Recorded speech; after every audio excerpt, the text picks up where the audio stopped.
Northwest Now is supported, in part, by viewers like you. Thank you. While protests break out in Seattle and around the country over immigration policy, ICE rounds up undocumented immigrants, with some U.S. citizens falling into the net. The wide-open U.S. border is finally closed and under control, but the Trump administration's deportation spree is now exposing decades of congressional fecklessness, having never tackled comprehensive immigration reform as ICE raids work sites and immigration court. Tonight, we hear from a local nonprofit and an immigration attorney who brings us the latest about what's happening and what immigrant families need to be doing. And remember that class of immigrants we all know as the Dreamers? They were stuck in limbo. Well, as Steve Kiggins tells us, they still are. The battle over immigration is next on Northwest Now.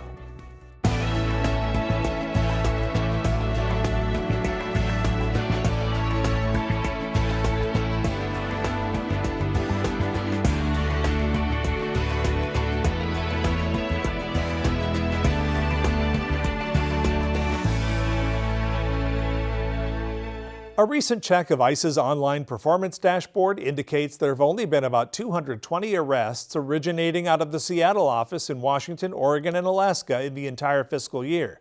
Although the number is lower than generally reported, ICE also says that fully 72% had criminal convictions or charges pending. But the University of California's Deportation Data Project shows 277 Seattle office arrests in June alone, with a whopping 69% not previously convicted of a crime. With that said, there's no data about whether they violated final deportation orders, which don't get listed as a conviction, but by themselves are technically cause for deportation. So there is some disagreement in the numbers out there as all sides try to work their political objectives. At the highest levels of government, Washington State has been put on notice about its sanctuary policy, with the governor vowing to fight back. On the streets, it seems clear, though, that more people are being arrested around here and that for now there's no community release. They're mostly all going right into the Northwest Detention Center on Tacoma's Tide Flats. Remember the Dreamers? They were undocumented kids brought across the border as children. They've been living in a gray area for years and were promised a pathway to citizenship. As Steve Kiggins tells us, they remain where they've always been, in limbo.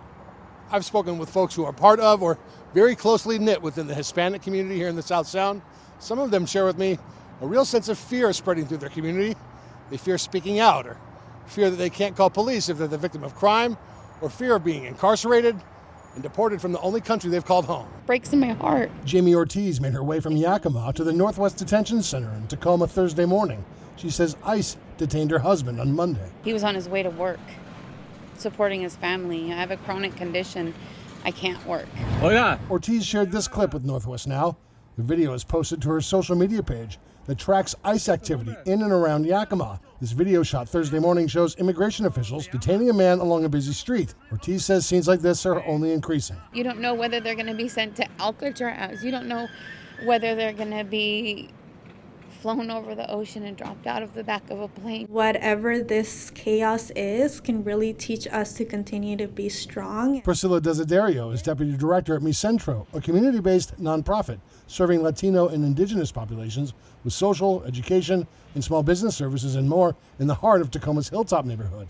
Desiderio says the threat of deportation has gripped her community in fear. The hate crimes have increased, but people are being more quiet about because they're scared of being deported. Desiderio says it's not only her clients that are at risk, she's worried about her own future too. And I'm having a baby soon, so that's also going to become a mixed status for me. And now I have to start thinking, well, if I get taken, do I have to start creating a family plan where I leave my kid with somebody else because I don't know the reality of DACA in the future. Desiderio says she's holding on to hope and praying the chaos doesn't tear her community or family apart. All we wanted from the beginning is the American dream, right? The American dream to me is safety, love, and a place where crime does not exist. In Tacoma, Steve Kiggins, Northwest Now.